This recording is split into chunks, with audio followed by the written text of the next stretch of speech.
Hello and welcome to PTV World and the special transmission with regards to the developing situation. I'm Maqbool and we'll be talking about what is going on in the region, particularly, of course, in the aftermath of the Pahalgam attack, the kind of measures that have been taken by India in, of course, violation of international norms and traditions. And then, of course, the way that because these severing of diplomatic ties have existed, we've seen a lot of false propaganda coming forward as well. And it is, of course, utmost importance to make sure that the right facts are something that reaches the international audience and everybody who's involved. And the false propaganda that is coming in from the Indian side is called for what it is.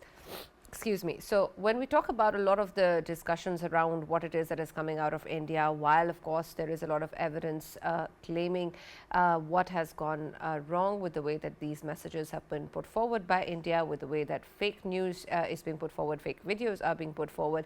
At the same time, we of course also see that India is also actively shutting down any noise or any dissenting voice that is calling them out for their actions, both coming in from within India and then of course in Pakistan as well, with the banning of a lot of YouTube channels in the country as well. And this is really important given the fact that Pakistan has put forward once again, as per the DG ISPR's press conference as well, in the ways in which terrorist-sponsored networks exist that are coming in from India. And we know that state-sponsored terrorism have existed, and we've put forward dossiers and evidence before as well.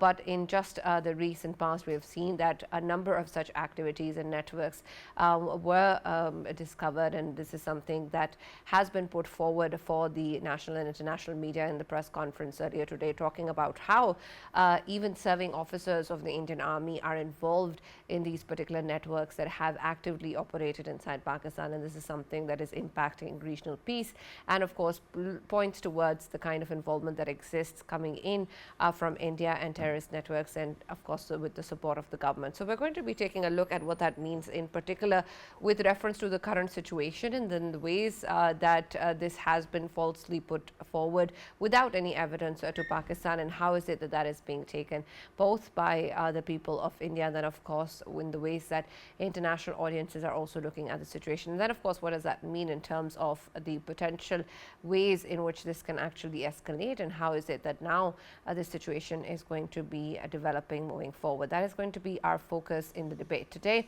For this and more, as always, in the studios, I've been joined by analyst Pitafi and Raja Faisal, and we've also been joined online by AVM retired Mr. Shaid ALvi. Thank you very much for joining us. You've also served as a former ambassador and former air attache in India, and we'd love to hear more about your perspective and understanding of what the current situation is. So I'll start with you, Shaid Saab, with reference to what we have seen, particularly in terms of the ways in which this relationship that exists between terror networks that operate inside Pakistan and then of course in the region, and in the ways that the military officials in the state coming in from India are involved in that.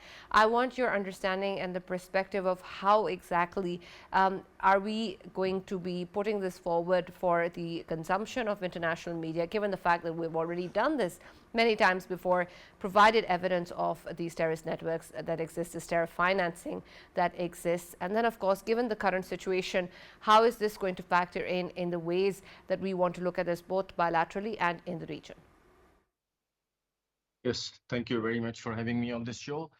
I think there should be a soul searching by the Indian that was gone wrong in their psychological and information warfare. I think too much for exaggeration has left them nowhere now.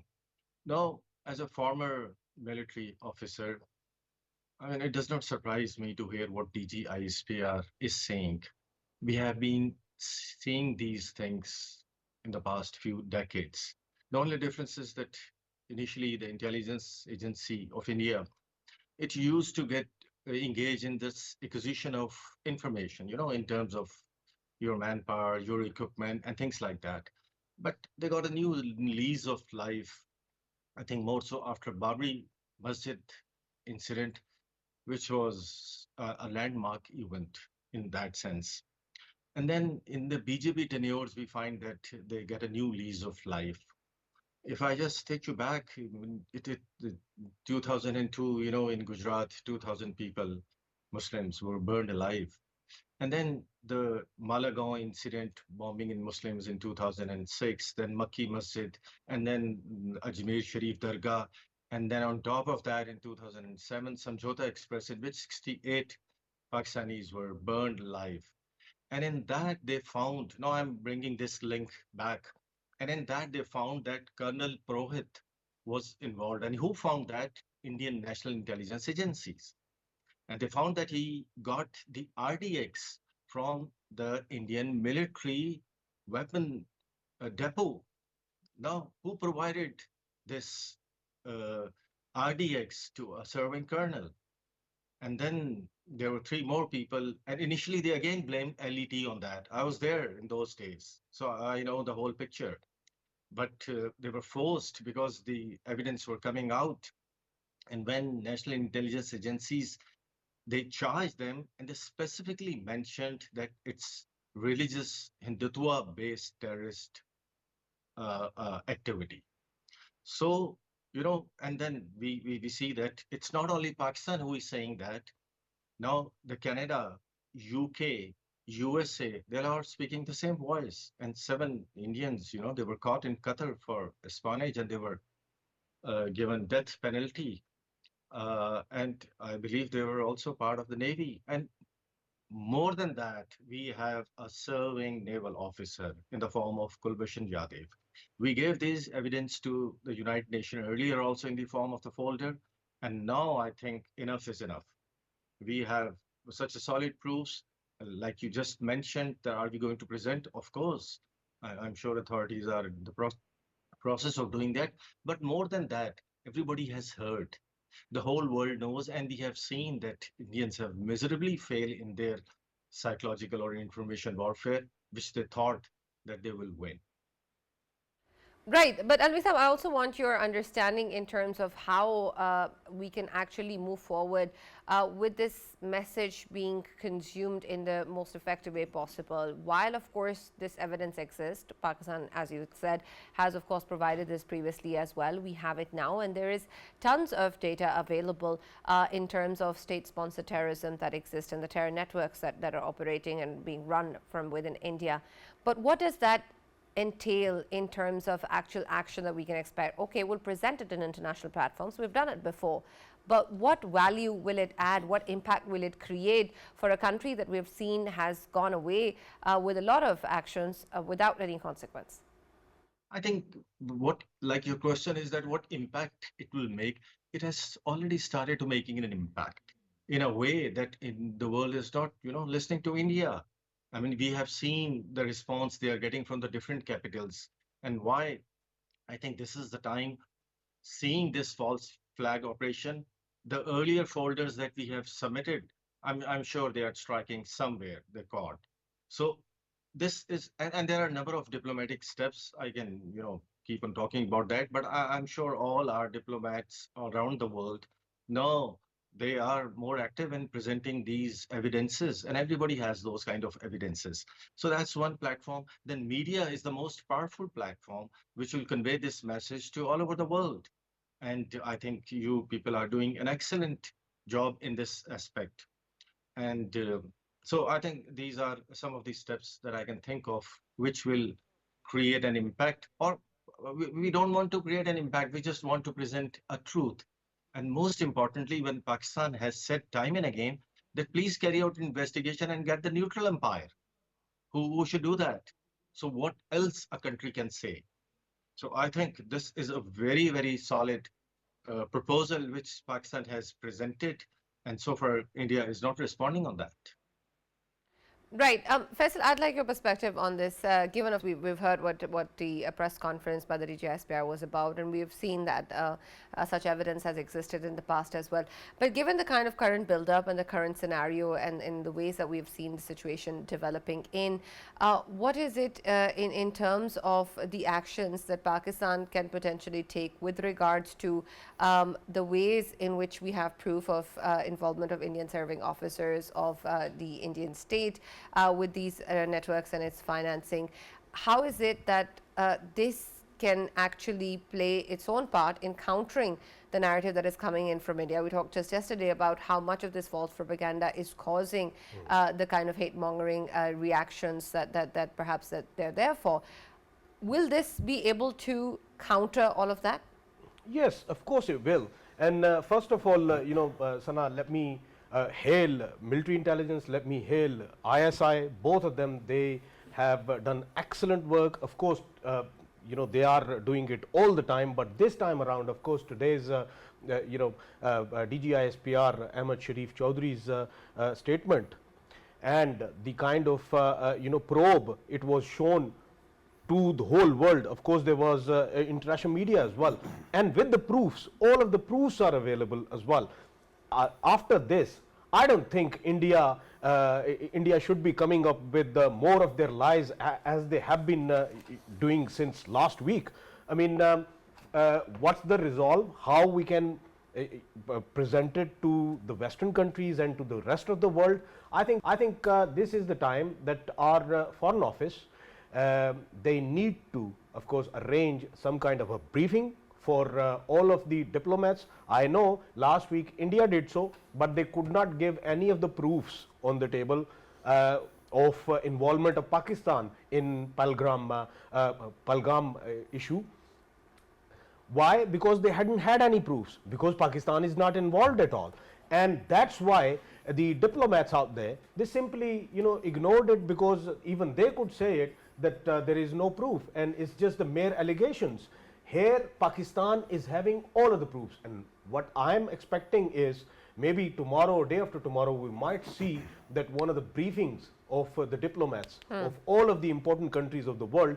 I think Pakistan should arrange that, Foreign Office should arrange it, and all of these But I'm sure these discussions are already underway, aren't they? They are, but this fresh evidence, I think this needs to be pushed on the table of all of them, so that they can go through it and they can have a taste of reality, have a taste of truth, rather than all of the lies which we have been experiencing since last week. I think this is the time that truth should be, of course, brought forward, and even the Indian Indian government, it needs to relax a bit, and it needs to ponder within themselves what's going on in there. It's not a matter of only two countries, it's a matter of two nuclear nations, and the kind of war hysteria and the kind of war mongering which has been experienced from the other side, of course it suggests that they don't believe in truth, they only believe in their concocted lies and their half-cooked statements, and on the basis of them statements, on the basis of them lies, they just want to create a havoc in this region. And I think this is the time the Pakistan not only bring in all of these diplomats and presenting the facts and truth to them. Pakistan needs to contact the rest of the world with these very fresh evidences, because these are the evidences that are suggesting that it is India that is exporting terrorism to Pakistan. Of course, if we keenly look into the modus operandi of Indian military, I'm not saying raw, it is Indian military, because Indian military is directly involved, and the rogue military is actually erupting a havoc in Pakistan through what? Through cherry picked people who are easily sellable. And of course this Majid guy, he's a Pakistani. Even DGISPR, he has accepted that he's a Pakistani, but he is contacted by the Indian military, and the Indian military Major Sandeep, what he does, he simply offers him money, and he's sending all of the IED equipment to Pakistan through another guy, and that guy actually tells the location, and that location is shared with Majid, and Majid actually picks that up and he carries out the activity. He has been involved in multiple activities in Pakistan, and now when he's got caught, of course 4 or 5 days ago, and now the truth is on the table, and that truth is undeniable, and that undeniable truth should be propagated and should be of course promoted and given to the whole world to show the real face of ugly India. Right. Farooq, with reference to how is it that we're going to put forward the facts, unfortunately, it seems that just having the evidence, or just putting forward the truth or the fact and stating them is not enough in the ways that that actually reaches the right audience, or in the ways that it creates that influence. We've seen so much of that happening with false news and false propaganda, even though that has been widely refuted. So I want your take in terms of how is it that when we talk about what's coming in or being thrown at the international audience from India, and what Pakistan is presenting is being looked at. Right. I don't know, Sana, why we take Indian media seriously at all. The world doesn't, right? And that is because they have lost all credibility, because they have turned it into a circus. I told you a couple of days ago that whenever there is any credible evidence against Pakistan, the entire world speaks, right? But whenever evidence is in our support, because of India's bully nature, because of India's diplomatic muscle, because of India's economic muscle, the world goes quiet. That means if there's silence, you are succeeding. You are not failing, because nobody is taking them seriously at all. I'm so glad that you have somebody like Air Marshal Saab, who has actually skin in the game, who has experience of this as well. And he was very right when he was mentioning Karkare and all that investigation, especially NIA. To everyone who is watching, I will invite them to actually go to YouTube channel of NDTV 9 years ago and watch the interview of Rohini Salyan, an NIA official who was investigating Samjhota, Malegaon and whatnot and all these issues. And she says that there is incredible pressure on her to let go this Abhinav Bharat and all those terrorist organizations and investigation into them, right? And we then saw that Colonel Purohit and umpteen other people not only walking free from the jail, but also joining back active service. When does that happen? Usually if you are arraigned by police on such a thing, then you are usually, even if you think he was doing the right thing, you give them immediate honorable discharge, right? India has been doing it for quite some time, not only killing our people, but also killing its own people to create the semblance of a false flag so that they can find an excuse to blame Pakistan and attack Pakistan. That is a given. Now, the biggest problem that I am, and by the way, I must compliment not only the ISPR, intelligence community, as he said, but the state of Pakistan. We seem to have, and by the way, we have been actually forged by crisis. So we actually give our best during the time of crisis. I think from busting the incursion from Afghanistan, a huge number of terrorists were killed, and finding this, busting this terror ring, and finding so many other things, Pakistan is doing its job incredibly. And by the way, to actually honor those who might have belonged to our cadres, the meme factory in Pakistan seems to have rocked also. That's true. They seem to have conquered India so far. Remember that video clip from an Indian woman who's saying, without water, how are you going to make tea? And then somebody immediately goes for Dudpati. Then we do correct. But here's the thing. Watching Indian channels has been really testing. And there is one thing that actually is clear, that they want all-out war and they want a nuclear war, right? They call our nuclear deterrent as nuclear blackmail, but then they actually talk about wiping Pakistan off the face of the planet, right? So what I did yesterday was I went back home and I kept on modeling, and I kept on actually going for wargaming or running simulations. I ran 5 simulations, Sana, throughout the night. What happens if there is an all-out war between India and Pakistan?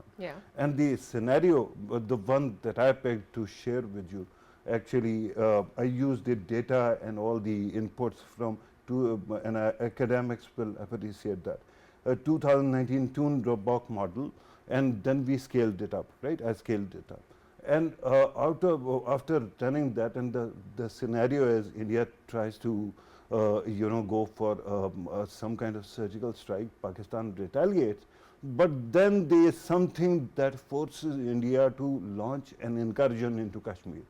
And then they try to force Pakistan to detonate or use a low yield or tactical weapon so that they can circumvent the no first use policy. And after that, they actually launch their barrage of nukes, and Pakistan does that also. Then there's a second strike on both sides, the second wave. Do you know how many people die in that scenario, Sana? On immediate impact, 80 million Indians and 60 million Pakistanis, including you, including me, my children. He is sitting in Islamabad, his children sitting in his village, and he himself as well. These mad people have no idea what they are asking for. They are asking for their own certain death and destruction. And by the way, after that, because of the soot that actually takes over, nuclear winter sets in. And what happens? More than 1 billion and less than 2 billion people die all over the world because of hunger. Yeah. And these people are just crazy. They want this to happen. So you have to keep reminding the world who is the crazy party in this situation. And I'm so glad that the state of Pakistan decided enough is enough. You keep looking for the evidence in whatever accusations you actually level. We have what we have, and we are going to actually present it to the world. Right, absolutely. I'll come to you with reference to what Farooq has pointed out. Of course, when we talk about two nuclear armed states and the deterrence that exists, and in the ways that such actions lead to a possible escalation, and everybody's worried about that possibility. And while, of course, that's very real and that's something that we all should be concerned about, I want your take in terms of the ways in which we're fighting warfare on different fronts, and in the ways that all of these different battlegrounds where this exists need to be dealt with, which is perhaps a lot more than just nuclear warfare or conventional warfare. There's a lot of other ways in which Pakistan and India will also, or are already, and will also be tackling as the situation develops. So I want your understanding of these different ways of modern warfare, and how is it that you think that these challenges will present themselves in the given situation? Are you asking me? Yes, Alvisa. Yeah. So I think unlike previous wars, the modern wars are extremely complex, and they can only be executed properly by a very well trained and forces with a high morale. Now, high morale is very important, and I'll explain why. So these modern wars are fought in a multi-domain ways: air, land, cyber, sea, space, and psychological and information warfare. They are network-centric warfares, high precision strikes, stealth technology, electronic warfare, drones, and unmanned systems, cyber warfare, like I said, psychological and information warfare, and then special forces and hybrid operations. So you see, now it is entirely different than the previous wars. And when it comes to the air part, which has become the most important in modern day warfare, then they are fought with beyond visual range missile. And Alhamdulillah, we have an edge in that. They are fought with a precision guided weapons. Again, in terms of range, we have an advantage. Then there are swarms of drones are employed, then AWACS, then electronic warfare, and then hypersonic missiles, which again we have a better edge, and then those who have a space-based, you know, capability. And in the end, I would like to add that, we are talking sometimes about the nuclear domain. I think we should even discuss that. The conventional wars are going to be so devastating. The normal public, I think the hyper Indian media has no idea, neither they tell their public that how the conventional war will actually evolve. In Pakistan India scenario, I've said previously also at some channel that in the last 40 years, no war has been fought between two equal adversaries who have such kind of a weapons and who have such large military forces. It's unlike Iraq-Iran war or Russia-Ukraine, which lingers on for, years and months. It's a short and intense war. Within a week or two, there will be devastation of industry, of infrastructures, because the weapons are such. The capability to take those weapons to the other side is unstoppable. So we must not talk about war. And I'm talking to the Indians because, even a very short misadventure will take away the dream of India for decades. Right, absolutely. I also want your take with reference to the ways in which you have seen or the understanding that you have of the Indian Armed Forces, how they actually work, their perspective, their morale, their psyche, in the ways, and especially in the ways that we have seen the involvement in terms of terror financing and terror networks, and we put that, of course, at the forefront, and also in terms of the very real Hindutva ideology coming in, of course, from the BJP and RSS. And I want your take and experience, particularly as part of your tenure as Air Attache in India, what really is going on ground, and how are these individuals being turned as part of this ideology into mindless people who are taking such actions? Actually, you have put three questions, like Hindutva philosophy, the armed forces composition, and how do they work, and then how they are linked to the entire network. Very briefly, I will explain. Actually, Hindutva, what I saw over there was born 1925 with RSS. And I said earlier, it found a new lease of life in the BJP tenure. And unfortunately, it started seeping into the armed forces also, and especially in the time of Prime Minister Modi. Like, no sane air chief would ever think of doing a Balakot strike. And I'm sure that air chief must have resisted, but under the tremendous pressure of political leadership, which still exists today, they were forced to do that mindless act, for which obviously the world has seen how an answer was given in the form of swift retort. So this fundamentalism which came into their forces, it started, seeping in 90s. If you ever get a chance to read such Rajinder Sachar, he was a Chief Justice in Delhi High Court. He was asked by the Prime Minister Manmohan to write a report about the state of Muslims. And it was mentioned that their representation in the armed forces, in intelligence agencies, in civil services, it was extremely less, not proportion to their strength. So this is how India was marginalizing minorities, in particular Muslims. Well, it was not restricted to Muslim. In 2008, in Chhattisgarh and Odisha, there were 400 churches which were burned, and about 20,000 Christians were forced to fled into the jungle. And like, I just heard about the Indian economic power, somebody was talking. In those days, these incidents like burning of 400 churches was mentioned all over the world.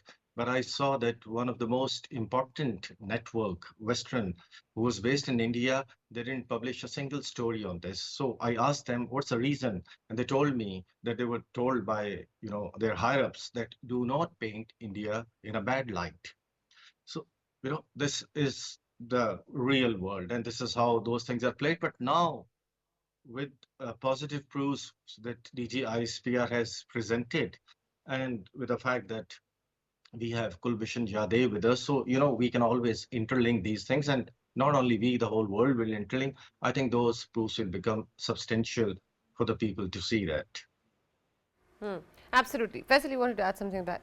Sana, when it comes to both of the countries, I really wanted to highlight the history of both of the countries whenever they have come across each other. I mean, the very first one was, of course, 1948. 1948 was the war in which, of course, my own grandfather, he fought as well. What was the result? Right at the end, of course, Gilgit-Baltistan and Azad Jammu and Kashmir, which was being claimed by India. India, of course, it is with Pakistan till now. When it comes to 1965 war, the whole world knows how efficiently Pakistan, both sides of the Eastern Pakistan and Western Pakistan, they fought against a menace like India. Of course, we shouldn't be forgetting that Indian troops are way bigger in number, and Indian population is way bigger in numbers.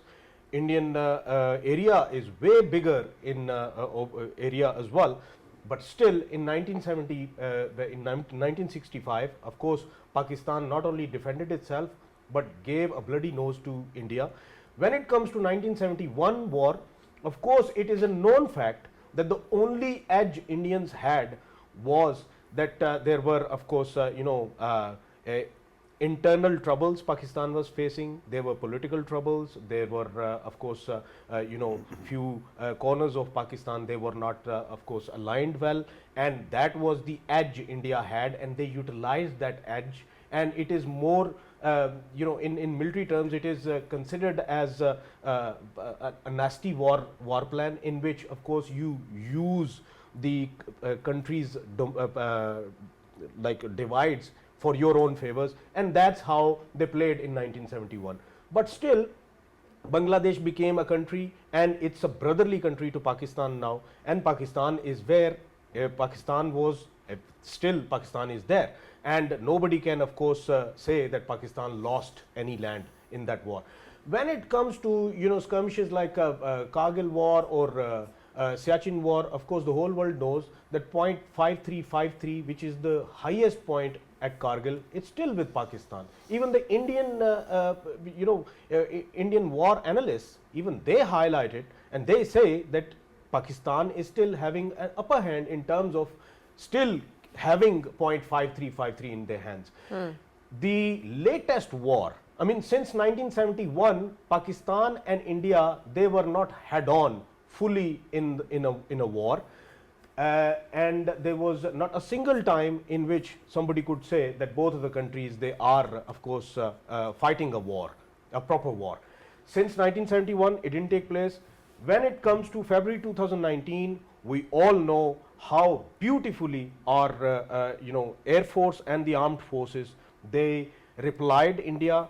Aggression was from the Indian side. Pakistan only reciprocated, and reciprocated in a way that the whole world knows what happened that day, and still there are memes going around of Abhinandan and Pakistani fantastic tea. And when it comes to at that time having a bloody nose from Pakistan, what did we see? Literally. That Prime Minister Modi, he of course started saying, if we had Rafales, the situation would have been different.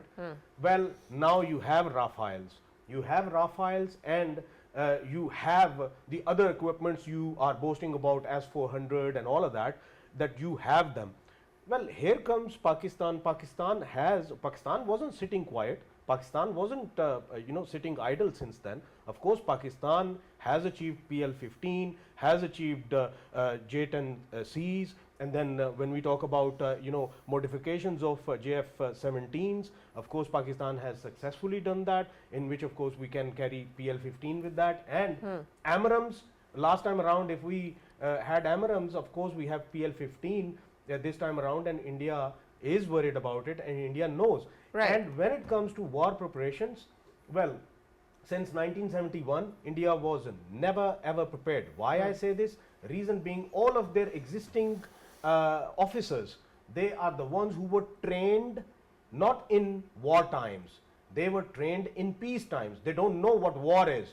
Here is Pakistan, all of the officers, all of the Jawans, they opened their eyes into service when it was war in Pakistan. We shouldn't be forgetting that Pakistan is actively fighting against terrorism since more than 20 years, which is an evidence that Pakistan's armed forces, they are war hardened, they are battle hardened armed forces. And if India comes towards Pakistan with this kind of preparedness, then God save India. Reason being, if they do something which they had tried to do in February 2019, this time around, I think it won't be just one cup of tea.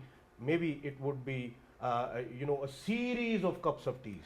Right, absolutely. And I understand what you're saying in terms of the capability and preparedness of Pakistan Armed Forces. And of course, there's no doubt in that. And that is something that, like you said, we've proven previously as well. But Farooq, I want your take, as you were saying earlier, in terms of how war, and especially all-out war, is not going to benefit anyone. How is it then, given the current situation, given the high state of affairs, given the kind of narrative and rhetoric that we're getting in, particularly from Indian media, and then of course the way that it's being taken in by the public, how do we move from this current situation to a point where we are not talking about a potential all-out war, and also particularly in terms of having that expectation from the decision maker sitting in India, who've already shown whether or not they can actually think in terms of these saner elements. Right, Sana, I think that compared to the media madness that is going on in India, I think that their state still has actually managed to show some restraint, some mental. I mean, Modi ji made a couple of speeches, but they were essentially in one of the states where election is going to take place, and we did not see similar kind of statements actually coming from him repeatedly, right? So the biggest problem, my issue is that there is a factory of hate, and that creates this miasma, which if they inhale, they can actually start a war or a set of dynamics that are going to be out of their control, our control, and the entire world's out of control, right? And I hear Air Marshal Saab's statement regarding not bringing up nukes as much as possible. But I take no pleasure in that aspect. My only problem is on the other side is such madness, and there is such brinkmanship, and Dr. Strangeloves have taken over, that saner voices will have to show or qualify what the consequences are going to be. I ran another simulation, Sana, and it will surprise you. Forget that India and Pakistan are training weapons on each other. Forget that India says that it is going to be a counterweight to China, right? I just ran another simulation in which all three, one by one, what happens if a fourth party, an outsider, anyone, a rogue element, actually delivers or hits any of these countries with full complement of nukes, right? Even then, millions of people die on other two countries which are not targets, right? The sad situation is such with India and Pakistan that they talk about second strike capability. There is still the capacity to deliver warheads on the backs of mules, so to speak, right? Because we are sitting next door. If Punjab is hit, do you think Indian Haryana or Punjab is not going to have impact? So this is the madness that we have to actually talk about. But again, I have to beg to differ regarding Hindutva as the main problem. I think Hindutva is the symptom, not the disease.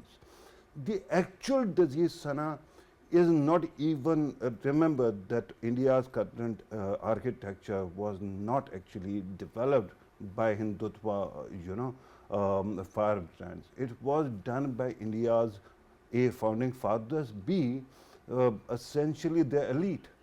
And the biggest problem is their bigotry towards Pakistan. It has never gone off. Remember, for the first day, nobody in Indian media, civil society, political space actually questioned whether India had the capacity to, divert Indus water, right? Why? Because they were busy celebrating. I mean, if you have such bigotry, then you are going to get the exact this kind of radicalization of this society. So if you are asking me how to actually tame this insane voices, the problem is that the actual hypocrisy of the so-called sane voices actually shows even now. Go to YouTube, those channels where moderates are speaking, because that is the last space they have got, and all of a sudden, when it comes to Pakistan, the mask slips, and they start actually dehumanizing you and me. Yeah. I mean, I have not killed a sparrow in my life. Why are you telling people that I am not even human, or my children deserve to die? Yeah.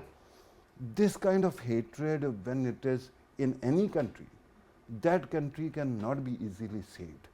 And I think that after the forces that have been unlocked now because of this Hindutva and Modi ji's 56-inch ki Sina and all, then the problem is that now I think that some very big upset, like some kind of military takeover someday, might be able to correct the situation, otherwise it won't. All right.